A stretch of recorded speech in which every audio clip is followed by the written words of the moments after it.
प्रधानमंत्री नरेंद्र मोदी और योगी आदित्यनाथ की जोड़ी मिलकर दुनिया को सनातन का दिव्य और भव्य रूप दिखाने वाली है। महाकुंभ की तैयारियों में इतनी भी कमी ना रह जाए, जरा सी भी कमी ना रह जाए, इसके लिए सीएम योगी खुद अभी महाकुंभ में मौजूद हैं। वो महाकुंभ की तैयारियों को फाइनल टच दे रहे हैं। महाकुंभ में सीएम योगी संतों से मिल रहे हैं, एक एक अखाड़े में जाकर संतों से उनकी मुलाकात हो रही है। आज सीएम योगी महाकुंभ में रात्रि विश्राम करेंगे, वहीं हॉल्ट होगा उनका, और कुछ दिनों में तो पूरी यूपी सरकार महाकुंभ में ही डेरा डाल देगी और यह सुनिश्चित किया जाएगा कि इस बार महाकुंभ का ऐसा आयोजन हो जो आज से पहले कभी हुआ नहीं। यूपी सरकार की महाकुंभ की तैयारियों को देखकर संत समाज भी गदगद है। महाकुंभ में पहुंच रहे लाखों करोड़ों साधु संत वहां की व्यवस्था को देखकर पीएम मोदी और सीएम योगी को भर भर कर आशीर्वाद दे रहे हैं। हालांकि अब भी बहुत से लोगों को यह समझ नहीं आया कि महाकुंभ के जरिए पीएम मोदी और योगी की बड़ी प्लानिंग क्या है। उन्हें लग रहा है जैसे पहले की सरकारों में महाकुंभ के दौरान, कुंभ के दौरान होता था, वैसा ही इस बार भी होगा। असल में पीएम मोदी और सीएम योगी महाकुंभ का तो आयोजन देख ही रहे हैं, लेकिन इस महाकुंभ के जरिए उनकी सनातन को लेकर बड़ी योजना भी है। महाकुंभ के जरिए प्रधानमंत्री नरेंद्र मोदी और सीएम योगी दुनिया को सनातन की सदियों पुरानी परंपरा से फिर से पुनर्परिचय, जिसको कहते हैं रीइंट्रोडक्शन, वो कराएंगे। सनातन धर्म क्या है, कितना विशाल है, साधु संतों का तप क्या है, सनातन की आस्था परंपरा क्या है, दुनिया इस सब के दर्शन करेगी। महाकुंभ के जरिए पूरी दुनिया भारत के पुराने और गौरवशाली सनातन इतिहास को देखेगा, वो इतिहास जिसे जानबूझकर दबा दिया गया था। महाकुंभ के जरिए पीएम मोदी और सीएम योगी हिंदुओं को एकजुट करने के अपने मिशन को और ज्यादा मजबूती देंगे। यानी आप ये समझ लीजिए कि प्रधानमंत्री नरेंद्र मोदी और सीएम योगी महाकुंभ को लेकर अपने रोल को सिर्फ सरकारी व्यवस्था तक सीमित नहीं करने वाले, बल्कि वो महाकुंभ को ऐसा आयोजन बनाने वाले हैं जिससे सनातन और मजबूत हो। क्योंकि पीएम मोदी और सीएम योगी का यही मानना है कि जब तक सनातन मजबूत नहीं होगा, हिंदू एक नहीं होंगे, तब तक देश मजबूत नहीं होगा। किसी बड़े आयोजन के जरिए क्या मैसेज देना है, दुनिया को कैसे भारत की ताकत का एहसास कराना है, प्रधानमंत्री नरेंद्र मोदी ये बात अच्छी तरह समझते हैं। आप याद कीजिए, साल 2023 भारत ने G20 की अध्यक्षता की। इस आयोजन के जरिए प्रधानमंत्री नरेंद्र मोदी ने दुनिया को भारत की ग्लोबल पावर का एहसास करा दिया था, और अब पीएम मोदी ने महाकुंभ के जरिए दुनिया को भारत की सनातन शक्ति का एहसास कराने की ठानी है। लेकिन पीएम मोदी और सीएम योगी की इस प्लानिंग से इंडी गठबंधन टेंशन में। महाकुंभ का अलौकिक रूप देखकर इंडी गठबंधन की भी आंखें फटी की फटी रह गईं। इंडी गठबंधन को यह समझ नहीं आ रहा कि महाकुंभ को लेकर पीएम मोदी और सीएम योगी की प्लानिंग अगर कामयाब हो गई तो इस देश में और कई साल इंडी गठबंधन की दुकान का शटर डाउन रहेगा। इंडी गठबंधन इसलिए भी टेंशन में है क्योंकि उसे लग रहा है कि महाकुंभ के जरिए प्रधानमंत्री नरेंद्र मोदी और सीएम योगी सनातनियों को एकजुट बना रहे हैं। पीएम मोदी ने तो एक रहेंगे और एक रहेंगे तो सेफ रहेंगे का जो नारा दिया था, वो महाकुंभ में और मजबूत होने वाला है। इसी नारे ने हरियाणा और महाराष्ट्र के चुनाव में पीएम मोदी के लिए बाजी पलट दी थी। विपक्ष को यही लग रहा है कि अगर 45 से 50 करोड़ लोग महाकुंभ में आएंगे तो इसके दिव्य स्वरूप के दर्शन करेंगे, पीएम मोदी और सीएम योगी के जबरदस्त फैन हो जाएंगे।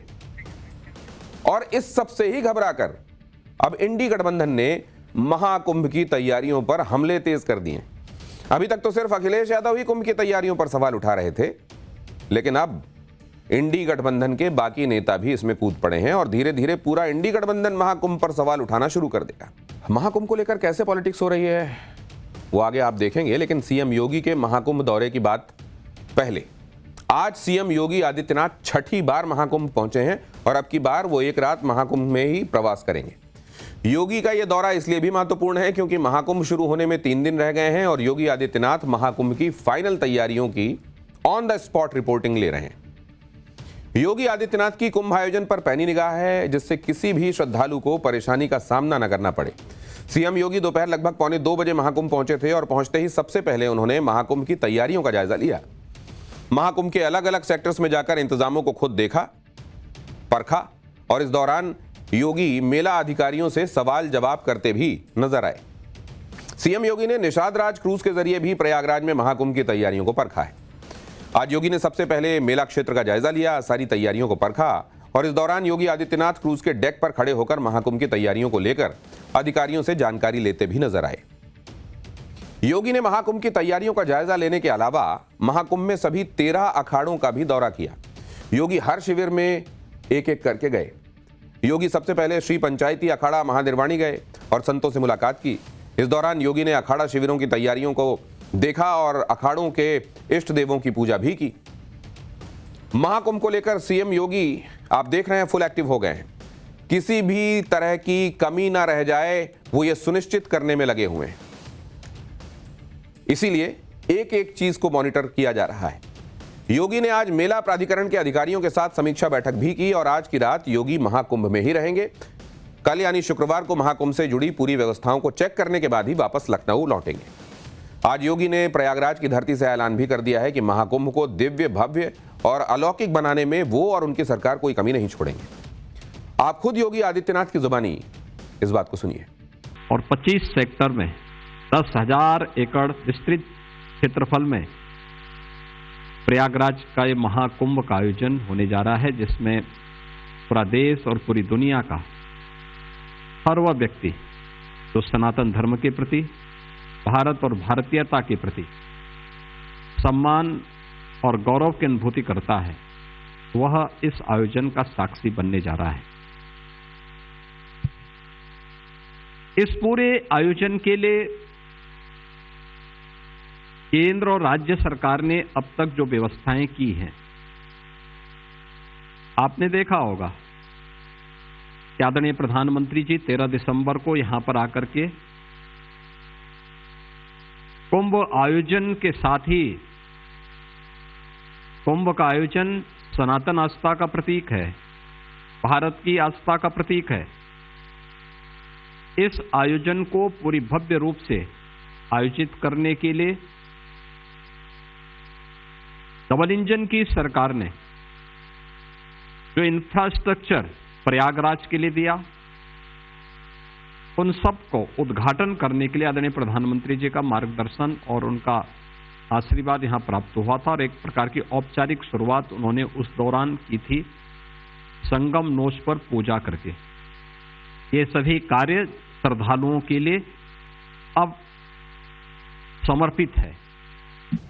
महाकुंभ में सीएम योगी आदित्यनाथ मेजबान की भूमिका में हैं, जो साधु संतों और श्रद्धालुओं के स्वागत की तैयारियों को खुद व्यक्तिगत रूप से देख रहे हैं और एक एक अखाड़े में जाकर वहां के इंतजामों का जायजा ले रहे हैं। लेकिन महाकुंभ में योगी आदित्यनाथ सिर्फ मेजबान हो ऐसा भी नहीं।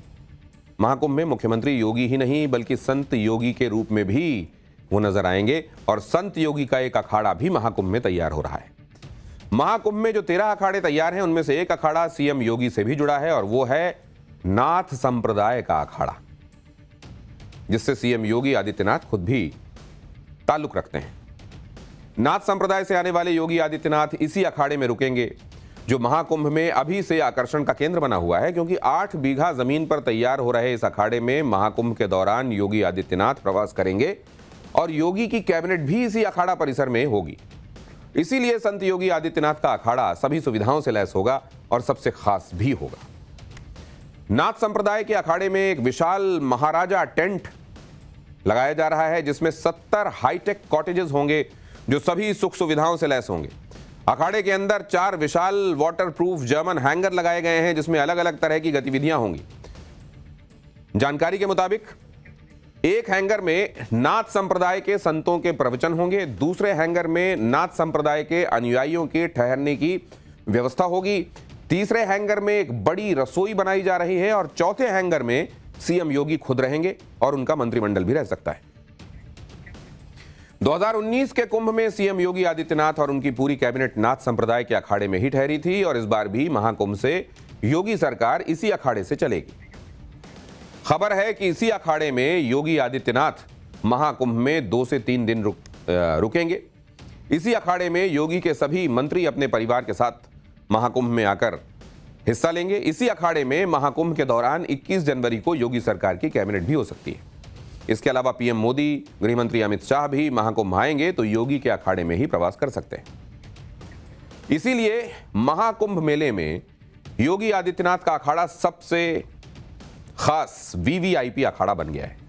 इसलिए मेला प्रशासन नाथ संप्रदाय के अखाड़े की तैयारियों पर खास फोकस रख रहा है। महाकुंभ को लेकर विपक्षी दल राजनीति भी कर रहे हैं। अखिलेश यादव तो लगातार ऐसे बयान दे रहे हैं जिससे विवाद खड़ा हो रहा है। अखिलेश यादव ने योगी आदित्यनाथ का बगैर नाम लिए कहा कि कुंभ में जाने वाले साधु संत अपने साथी को भी यहां से लेकर जाएं। इस पर सीएम योगी ने भी करारा पलटवार किया। सीएम योगी ने कहा कि विरासत में गद्दी तो मिल जाती है, बुद्धि नहीं मिलती। विदेशी यूनिवर्सिटी से पढ़ाई करने से भी बुद्धि नहीं मिलती। सुनिए जरा क्या कहा उन्होंने। बहुत बड़े पैमाने पे संत महात्मा गुरु ऋषि मुनि बड़ी संख्या में लोग आए हैं कुंभ में। बड़ा आयोजन हो रहा है। मैं तो सभी साधु संत ऋषि मुनियों से यही प्रार्थना करूंगा कि जब वो जाएं तो अपने साथ किसी और को भी लेते जाएं यहां से, क्योंकि यहां पर बहुत लोग ऐसे जिनको जो काम नहीं करना चाहिए वो काम कर रहे हैं। अब दोनों काम बिगड़े जा रहे हैं उससे। न वो काम जिसके लिए वो थे और जो काम आज कर रहे हैं वो भी बिगड़ रहा है। इसलिए मेरा साधु संतों से ऋषि मुनियों से यही प्रार्थना है कि जब वो यहां से जाएं तो किसी साथी को भी यहां से लेते जाएं। श्रद्धालुओं की सुविधा को और अच्छा क्या करने में हम योगदान दे सकते हैं तो उसमें बुराई क्या है, क्योंकि वो तो घूम फिर करके फिर सरकार के पास ही जितना पैसा लगाएंगे उतना घूम फिर करके वापस सरकार के पास ही आ जाना है। लेकिन यही होता है, इसी को कहते हैं कि गद्दी तो विरासत में मिल जाती है लेकिन बुद्धि नहीं मिलती है। बुद्धि के लिए प्रयास करना होता है। वो विदेशी विश्वविद्यालय में नहीं बुद्धि मिलती है, वो तो अपने ही विरासत पर गौरव की अनुभूति करके प्राप्त की जा सकती है। अखिलेश यादव को तो तगड़ा जवाब मिल गया, लेकिन अखिलेश यादव के अलावा इंडी गठबंधन की बाकी पार्टियां भी अब महाकुंभ के आयोजन को लेकर बीजेपी को घेर रही हैं। तिरुपति मंदिर में हुई भगदड़ के बहाने नेशनल कॉन्फ्रेंस के नेता फारूक अब्दुल्ला यूपी सरकार को घेर रहे हैं। सुनिए क्या कहा उन्होंने। इनको पहले से अब इंतजाम देखना चाहिए कि जिस तरह से ये चीज ना हो, और ये बड़ा जरूरी है क्योंकि हिंदुस्तान में धर्म बहुत ही माना जाता है, कोई भी धर्म, और उसमें एहतियात करना। अभी अब आने वाला है बहुत बड़ा त्योहार जो 12 साल के बाद आता है। गंगा में लोग नहाने जाते हैं, हाँ, कुंभ मेला। देखिए उसमें भी, महाकुंभ में भी इन लोगों को ऐसे इंतजाम करने चाहिए कि कोई ऐसी चीज न हो। ये सरकार को देखना चाहिए। महाकुंभ को लेकर अखिलेश यादव सीएम योगी पर लगातार हमलावर रहे हैं। इस हमले की एक वजह यह भी है कि महाकुंभ के जरिए सीएम योगी यूपी की इकोनॉमी को बड़ा बूस्ट देने वाले हैं। सीएम योगी ने बताया कि साल 2019 में जो कुंभ आयोजित किया गया था उस दौरान यूपी के आर्थिक विकास में 1 लाख करोड़ रुपए का योगदान हुआ था। इस बार महाकुंभ में 40 करोड़ लोगों के आने का अनुमान है। औसतन एक श्रद्धालु 5,000 रुपए खर्च करता है और ऐसे में देश प्रदेश की अर्थव्यवस्था में अकेले महाकुंभ से 2 लाख करोड़ का योगदान होगा। सीएम योगी ने भी बताया कि साल 2024 में 16 करोड़ से ज्यादा लोगों ने काशी विश्वनाथ के दर्शन किए। अयोध्या में जनवरी से सितंबर 2024 के बीच 13 करोड़ 55 लाख श्रद्धालुओं ने राम मंदिर के दर्शन किए और दिसंबर तक यह आंकड़ा करीब 16 करोड़ का हो गया होगा। सीएम योगी ने बताया कि इन दोनों धार्मिक स्थलों से ही करीब 80 हजार करोड़ का योगदान होगा। यानी एक तरफ सीएम योगी सनातन की धरोहरों को मजबूत कर रहे हैं, दूसरी तरफ यूपी की इकोनॉमी को भी बूस्ट दे रहे हैं। और इसी से अखिलेश टेंशन में है, क्योंकि अगर सीएम योगी सनातन की ताकत से यूपी की अर्थव्यवस्था को रॉकेट बना देंगे तो फिर अखिलेश का 27 का सत्ताधीश बनने के प्लान का क्या होगा।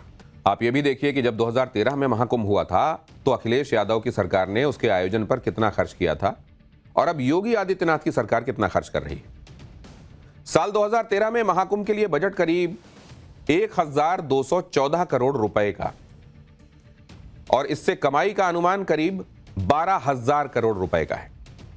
साल 2025 में महाकुंभ के लिए बजट करीब 7,000 करोड़ रुपए का है और इससे होने वाली कमाई करीब 2,50,000 करोड़ रुपए आंकी जा रही है। यानी 12 साल में कुंभ के आयोजन पर कुल सरकारी इन्वेस्टमेंट 6 गुना बढ़ गया और कमाई 21 गुना।